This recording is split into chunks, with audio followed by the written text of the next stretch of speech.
audio hot for video?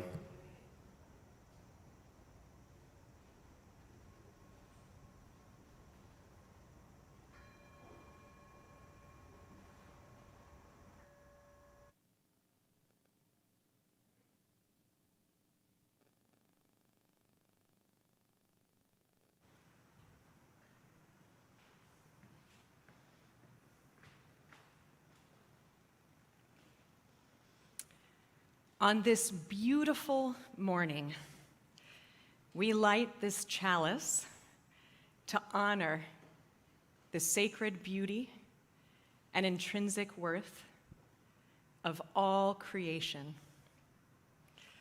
We light this chalice to remind ourselves of our interconnectedness and our interdependence. We light this chalice to celebrate the power of relationships. May the light of this flame and all that it represents lift our hearts and our spirits in the days and weeks to come. Let us worship together.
Good morning, and welcome to River Road Unitarian Universalist Congregation. Welcome to this place of community, spirit, and service. We bring the fullness of who we are in this space and always. Welcome to those of you who are watching on the YouTube live stream, those who might even be listening later to the podcast, and those of you in this space with us this morning. As we kick off our new monthly theme here in October, we explore what it means to cultivate relationship, what relationship looks like in our hearts and in our lives and in our communities. This is a sacred place created fully by each one of us. If you're new or feeling new this morning, we invite you to reach out to our connections team. That's connections@rruuc.org, and there's somebody who will reach out to you to help you get plugged in, help you get connected to this community and all the relationships that we weave in this beautiful tapestry. As we move into our space of worship today, we invite you always to sing from within your hearts, sing from where you're at if you're at home or if you're watching later, and to be fully present in this space created by each one of us. As always, now and forever, come, let us worship together.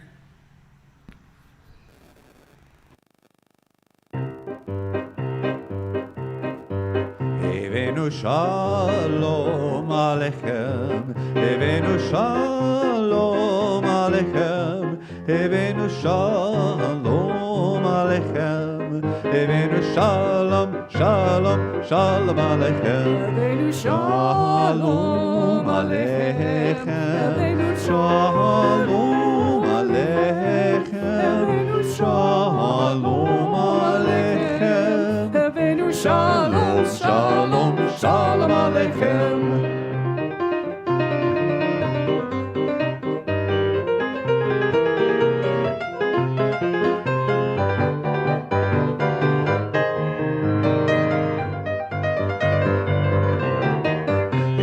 Evenu shalom alechem, Evenu shalom alechem, Evenu shalom alechem, Evenu shalom, shalom, shalom alechem, Evenu shalom, shalom, shalom alechem.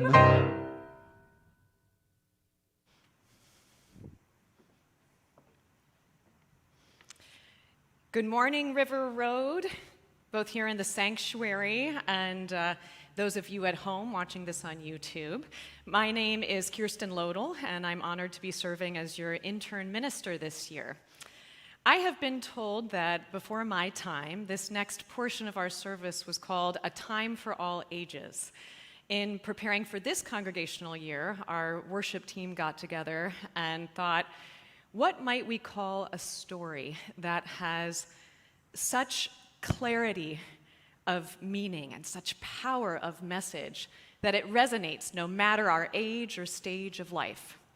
Well, we might call it prophetic, particularly recognizing that as Unitarian Universalists, we now, with great respect, draw wisdom and prophecy, as it were, from many traditions across time and across the world. And so A Time for All Ages this year is being called Prophetic Voices, and today we celebrate the prophetic wisdom of ancient folklore, those stories that have been retold and recast so many times across the millennia that we will never know who the original author was, but the message is one that we still must hear today. Today's story is being told in spoken word and song by a friend of River Road's, Leah Morris, who has been a guest performer in the past. And so now with today's prophetic voice, sharing the parable of the spoons in her interpretation, we introduce Leah Morris.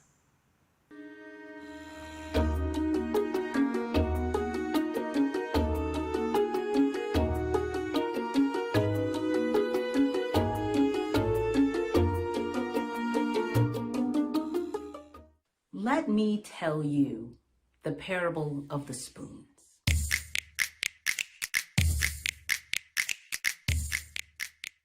There once was a mystic who was fascinated by the idea of heaven and hell. One day, in a deep meditation, the mystic came face to face with the creator of the universe. And of course, their first question was, what is the nature of the relationship between heaven, hell, and earth?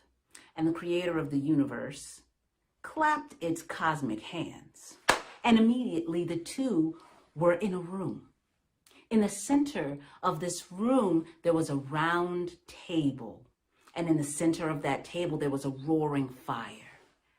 Over the fire, there was a huge cauldron of a seething stew with a smell so enchanting that the mystic was drawn closer to the table, but not too close, because all around the table, there were sickly, unhealthy, groaning people, each of them with a long spoon, long enough to reach the cauldron in the center of the table, but not long enough to feed themselves. And they all struggled and they tried hard, but they never quite managed.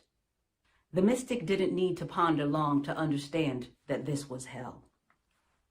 Instantly, the creator of the universe clapped those cosmic hands again, and they were in a different room. Except it was the same room. So much of the room was identical. There was the round table, the roaring fire, the cauldron with that delicious smelling stew in the center, and around it, people seated. But these people looked healthy. They looked happy. In fact, they were laughing and telling each other stories and jokes. Some of them were singing songs. Some of them were just listening attentively. And they also had those same long, overlong spoons.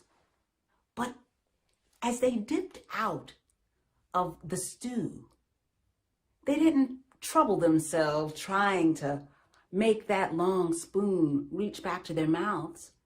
They simply reached across the table and fed someone else. And when they were hungry, they had the humility and the clarity of mind to open their mouths and let themselves be fed. The mystic didn't have to ponder long to recognize that this was heaven. And the beauty of this story is that it isn't just about heaven and hell as an afterlife idea, but it shows us how we can choose to experience heaven or hell here on earth. And as a matter of fact, this story inspired this song. No one gets to heaven alone, to heaven alone, to heaven alone. No one gets to heaven alone. We get there side by side, side by side, side by side, side by side. We get there side by side. No one heals the world on their own, the world on their own, the world on their own. No one heals the world on their own. We're healing side by side, side by side, side by side, side by side. We're healing side by side. No one does the work on their own, the work on their own, the work on their own. No one does the work on their own. We're working side by side, side by side, side by side, side by side. We're working side by side, side by side, side by side, side by side. We're healing side by side, side by side, side by side, side by side. We get there side by side.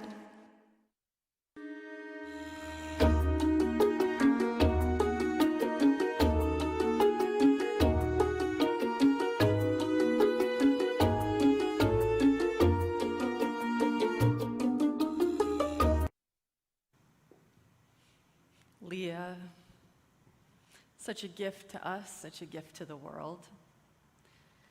No one arrived here this morning, or even to the comfort of your couch through this screen today on their own. We got here, wherever it is we are, side by side. And we will get to where we are going, not alone, but side by side, because no one heals, no one grieves, no one creates, no one is renewed on their own. This month, we focus our attention on what it is to cultivate relationship, knowing that we need relationship in no small part because there is so very much for us to hold together. Today, in our time of joys and concerns, I lift up, first of all, the life of Ken Van Mechelen, a beloved, fantastic river roader. He and Robin Van Mechelen, they ran the books room through their own blood, sweat, and tears at the bazaar every year for 25 years, right? And they did it just the way they live their lives, with grace and good humor. He and Robin have been faithful leaders in this congregation for almost 40 years. We'll have information about Ken's service or a time of remembrance later on. But for now, we ask that you just limit your condolence to Robin and to their family to cards. Sometimes it is kinder for the phone not to ring. Sometimes it's kinder to reach out in the ways we can lovingly receive. And so we lift up a peace that is sacred for Robin and their family and for us all, and for a kind and brilliant man. We also acknowledge, without a lot of further declaration, the very painful reality we can only hold together, that as of now, 1 in 500 Americans has been taken by COVID-19. 1 in 500. And among them, a disproportionate number of Black and brown siblings and parents and lovers and friends. 1 in 500.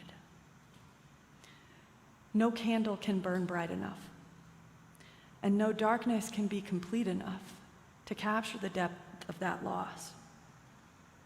What we can do, side by side, is choose to hold it. 1 in 500. We can choose to hold it and to keep going faithfully, fearfully, and compassionately together toward the future.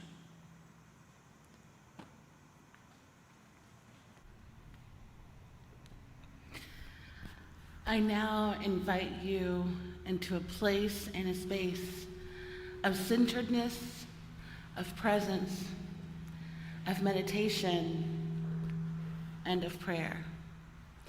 Perhaps sinking into the place where you are, rooting yourself to the ground, rooting yourself to the moment. Perhaps lowering your gaze or focusing your eyes. We gather up the corners of our lives, the corners of our hearts.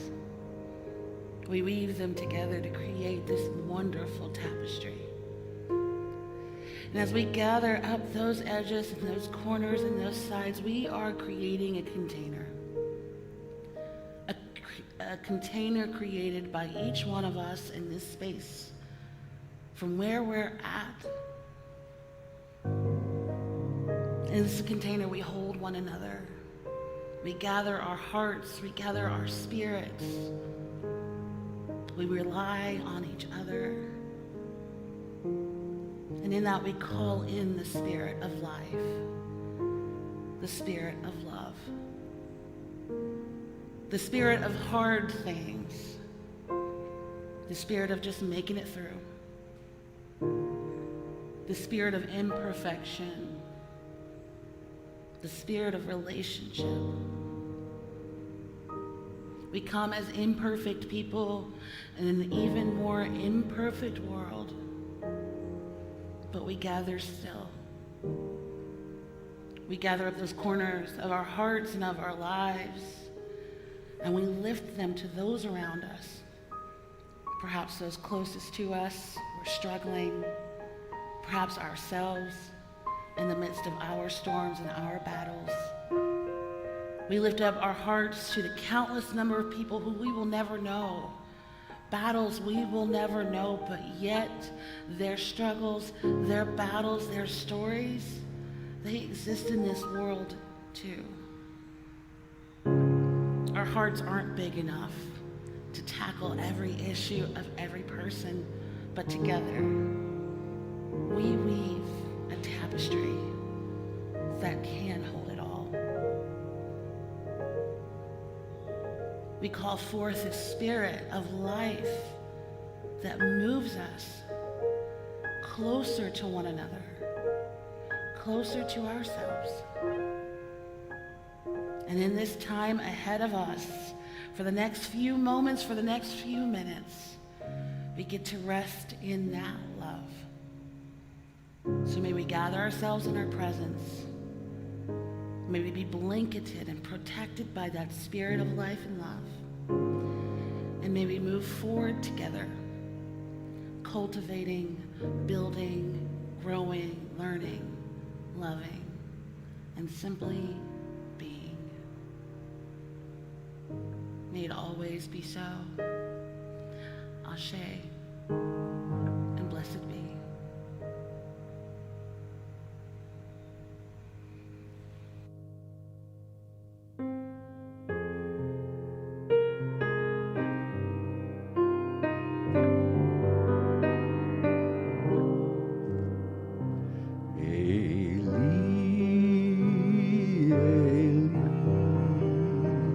שלא ייגמר לעולם.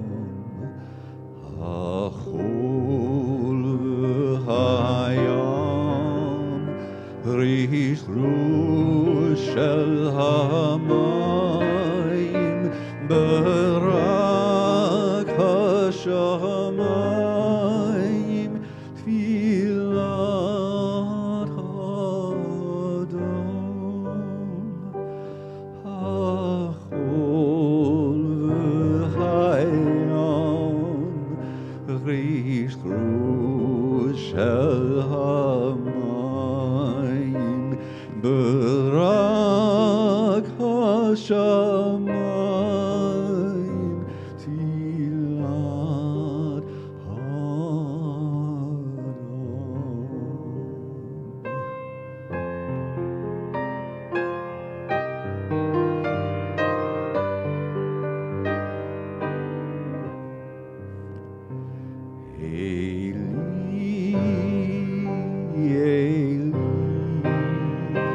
I pray that these things never end. The sand and the sea, the rush of the waters, the crash of the heavens, the prayer of the heart, the sand and the sea, the rush of the waters, the crash of the heavens, the prayer of the heart.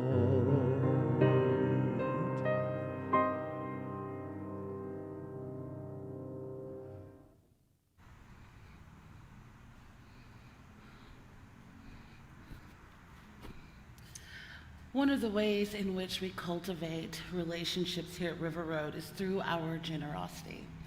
The generosity helps build this community, and this community that expands so far beyond these walls and so far beyond each one of us.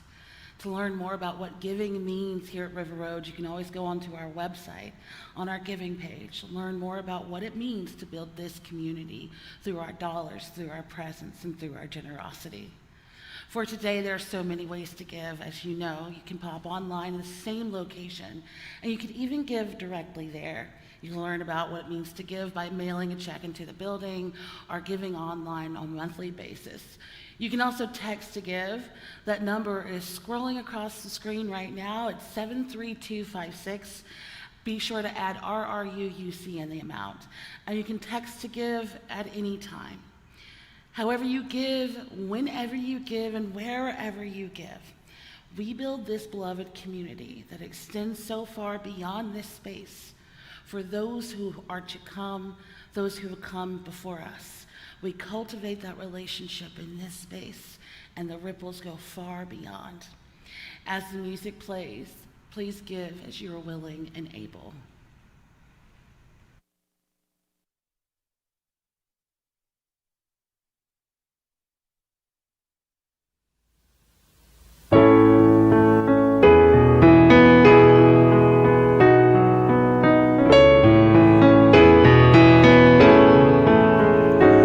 Shalom, Chavarim, Shalom,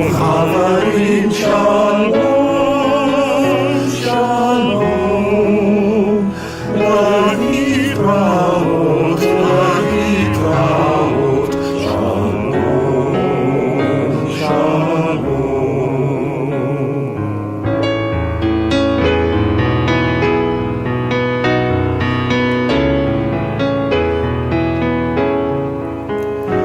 Shalom, my friends, shalom, my friends, shalom, shalom. Till we meet again, till we meet again, shalom, shalom. Shalom, Chavarim, shalom, Chavarim, shalom, Chavarim, shalom.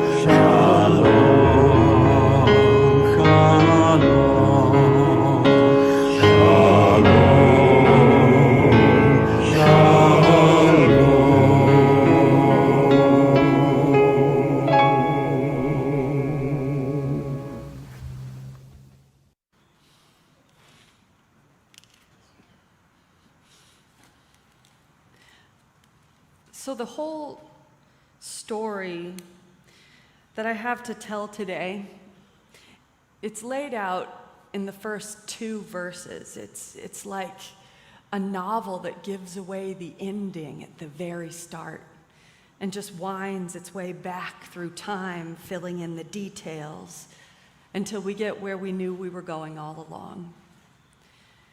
The story that I want to preach from, it is one of the foundational ones. Genesis 1, verses 1 and 2, pretty much says it all. The rest, for the most part, is commentary. It says, in the beginning, God created the heavens and the earth. Now the earth was formless and empty. Darkness was over the surface of the deep, while the Spirit of God was hovering over the waters. There was formlessness, and then there was form.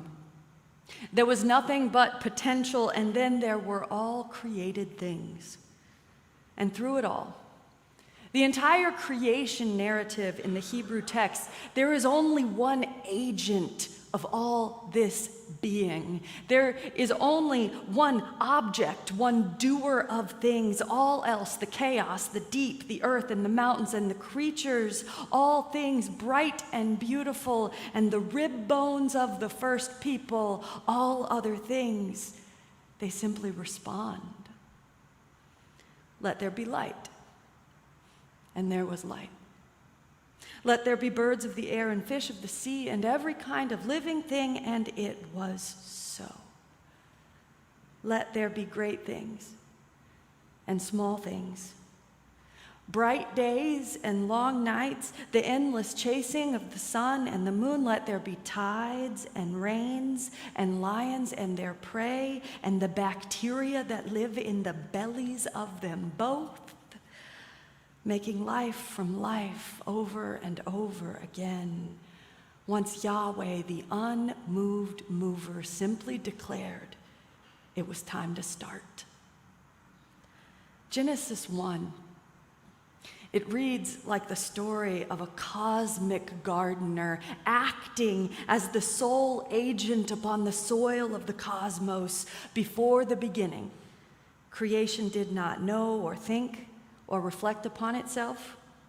It did not interact within its own component parts in any way. It merely was a garden that could not grow without the structure imposed upon it by the gardener.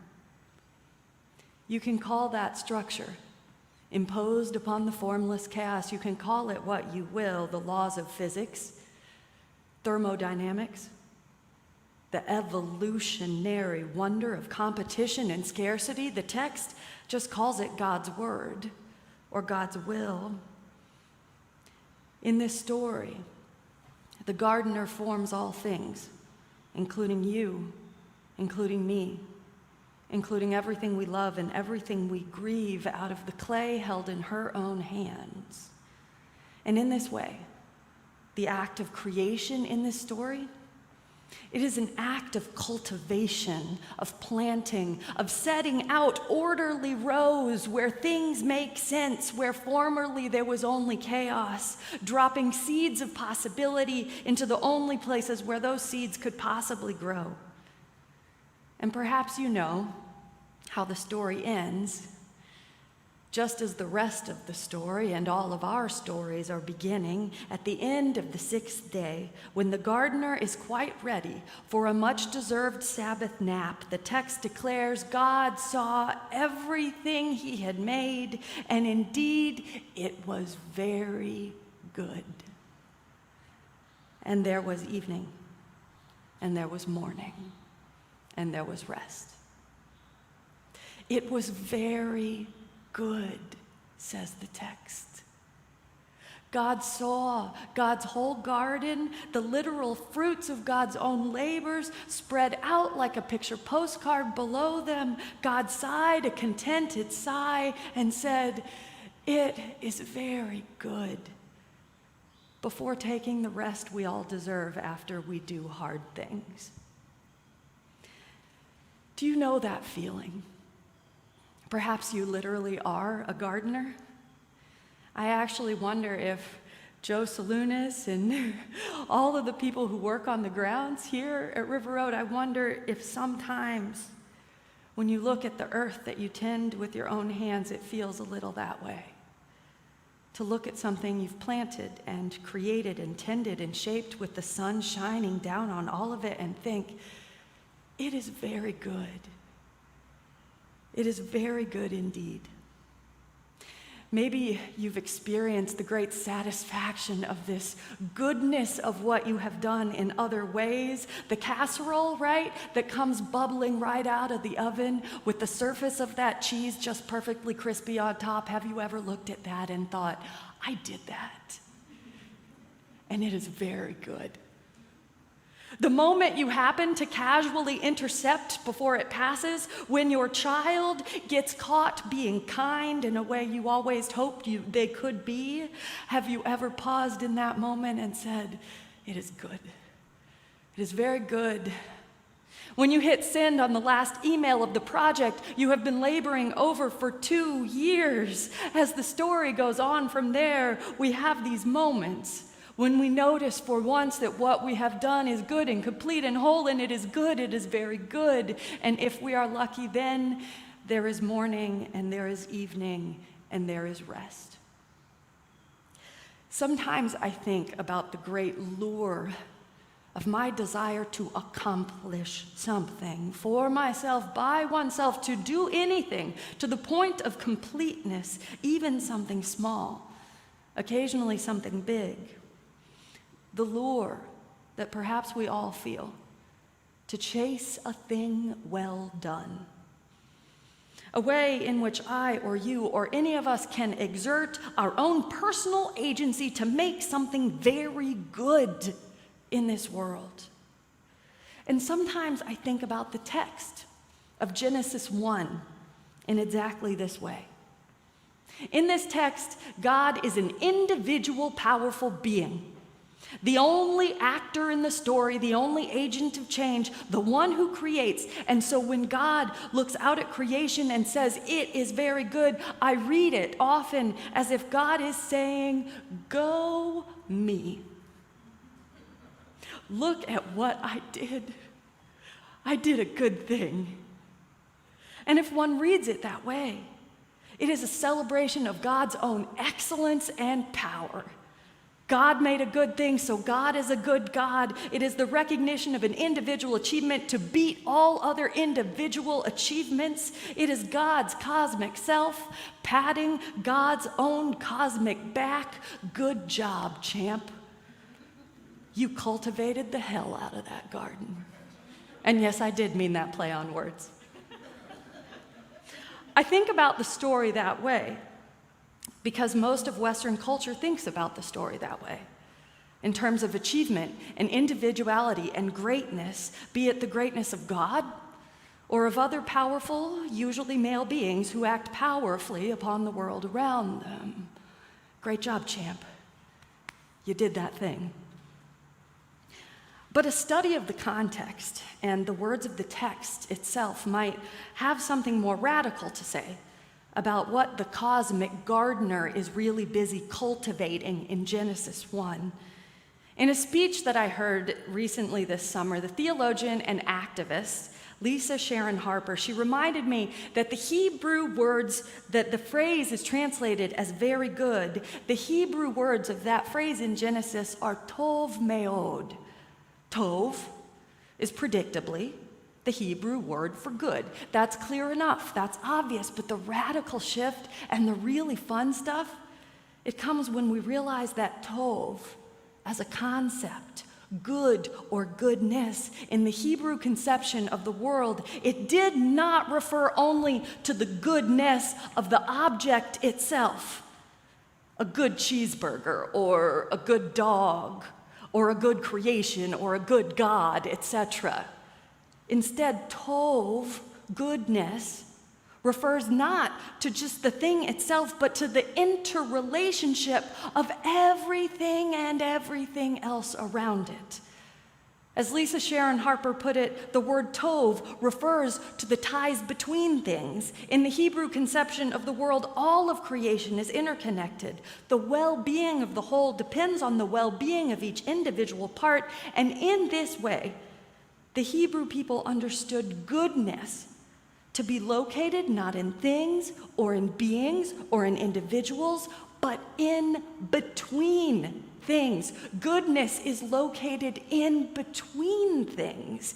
As a result, the original hearers, Dr. Harper says, would have understood tov to refer to the goodness of the ties and relationships between all things in creation. Can you see what's radical about that? Where there's a big shift? A countercultural one, even? Goodness is not about individual power or capacity or worth. It isn't about anyone, including God, being personally so great at doing all the things.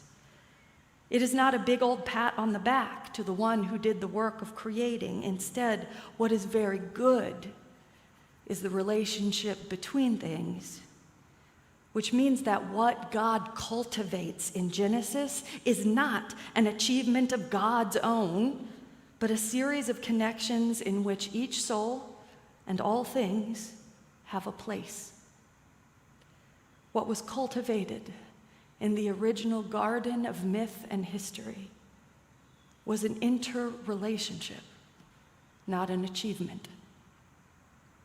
And if we fell, as surely we humans, merely being, have fallen from grace a time or two, what we fell from is not a perfect, sinless garden, but a network of relationships that held us all close. What we fell from was the ties that bind, the connections that held the whole. And it is not just good, not just tov, the text says, but that next word to meod, tov meod, meod, which in Hebrew is an adjective that means something like forceful, vehement, overflowing. It is very good, perfectly good, good in an overflowing, vehement way, interconnected in a way that is complete and unending and whole. Tov meod, the text says. It was very good, and there was morning, and there was evening, and there was rest. And it occurs to me that the world has had perhaps enough stories about heroic powers who individually do good things and pat themselves on the back for it.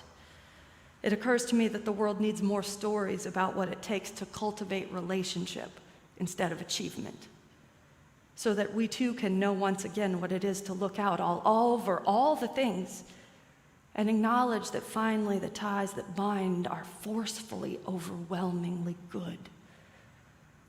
Can we imagine, as Dr. Harper asks, what it must have been, even for a moment, to know that the relationship between all things was forcefully good, the relationship between humanity and the rest of creation forcefully good, the relationship between humanity and its own systems it creates forcefully good, the relationship between men and women and people of every identity forcefully, vehemently, overwhelmingly good, the relationship between creator and created vehemently good.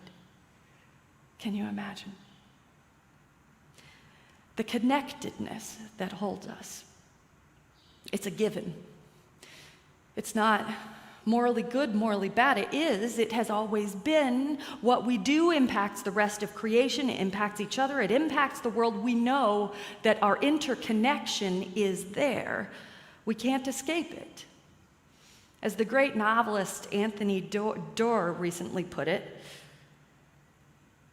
in studying the quantities of methane locked in melting Siberian permafrost, that might lead a person to read about the declining owl populations, which in turn leads one to read about deforestation, which leads to soil erosion, which leads to ocean pollution, which leads to learning about coral bleaching, everything warming, melting, and dying faster than the scientists predicted.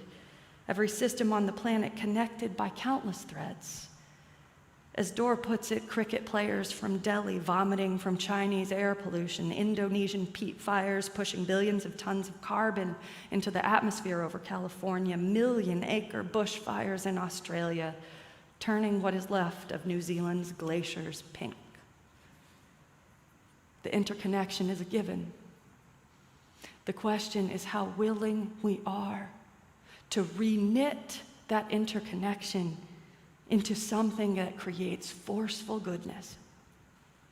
What Genesis 1 tells us is that perhaps even for a moment, what we might aspire to is the rightness of those relationships.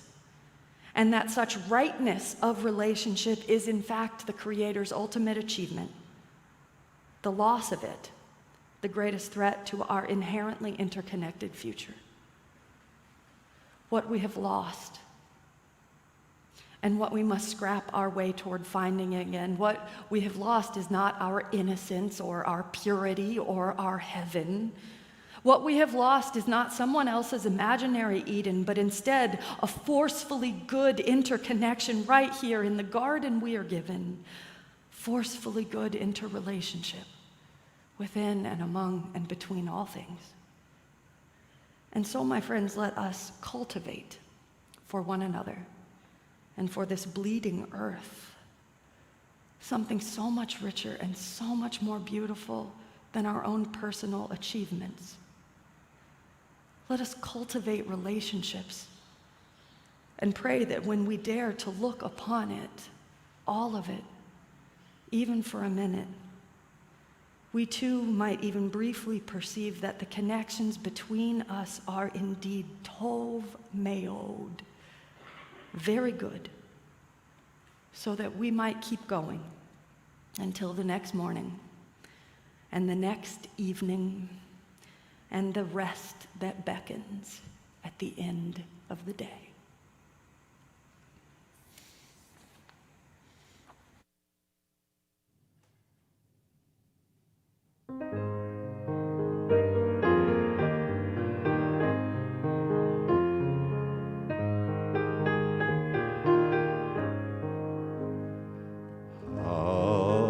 Havana Shira, Shir Hallelujah. Havana Shira, Shir Hallelujah. Havana Shira, Shir Hallelujah. Havana Shira, Shir Hallelujah.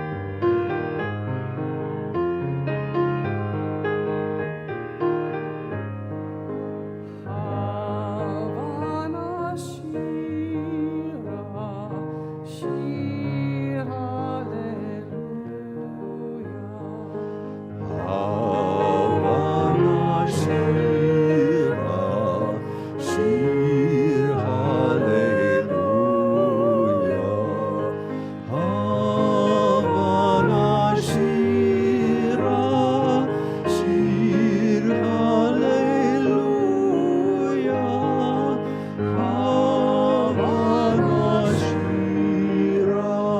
Shir Hallelujah.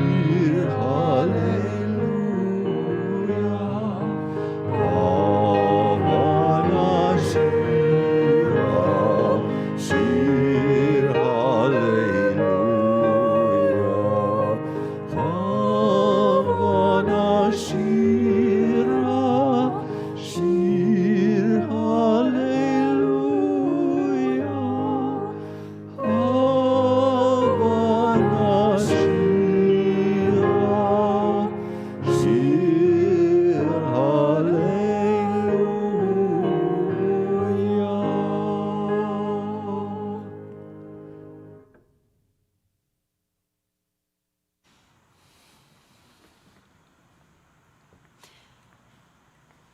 You know, as we prepare to end this part of our time together and move into all the different ways we make community, all the stuff we do and achieve and accomplish and sometimes miraculously pull off in this place is really an expression of how it is we want to be.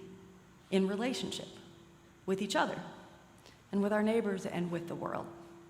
There are so many ways to connect with our work. Even outside of Sunday morning, you know that our Contemporary Issues Forum, CCNC, it goes on Zoom, as vibrant as it ever was in person. Today, we'll be welcoming Susan Oakey, our very own member here at River Road, and also former Washington Post science editor, as she reflects on medicine's historic neglect of women's health, what a gift it is to come together and listen and share and learn. That'll be on Zoom today from noon to 1. We also have this enormous gift of continuing to reflect on what it means for us as a congregation and as people of faith to have adopted an 8th principle that calls us to bear witness boldly to everything anti-racism, multiculturalism, and the dismantling of white supremacy culture calls us to. We will be sharing, along with 2 other congregations, the opportunity for regular spiritual grounding in our ongoing 8th principle reflection circle. It's a time to listen, reflect, grow, remember that the work is ongoing and there is no commitment to meet every time. You can drop in as you're moved, and the first gathering will be October 6th. Reverend Amanda has the details. We're also delighted that our partner church fundraiser is coming up. It's on October 16th at 7:30. I know that it will be an enormous gift to celebrate our partners in India and around the world. Finally, by way of announcements, you may have noticed if you're here in person or if you've driven or walked by lately, a whole lot of roofing material and a great big piece of equipment in the parking lot. My friends, it has happened. We are starting our roof construction project. There will be various disruptions, but every single one of them will be in service to our ongoing ministry, and it is possible because of your generosity and your not insubstantial hard work over a great lot of meetings to make this moment happen. Thank you. We'll keep you posted. Of course, there are abundant gratitudes. I want to thank Danny and Jeff working the tech team today. Thank you. Walt Scott singing from the depths of his own tradition, and Jan Elliker bringing her voice so graciously as always. And you may not have noticed that Cliff Harden literally did the prelude and ran to the remote location in this building so he could be with them live to bring you the next piece of music. It is a labor of love. Natalie, Anna, everybody, including Mandy, who are working the Zoom room, for those of you at home, thank you. We will take all the help we can get. What a blessing it is to make order of chaos together.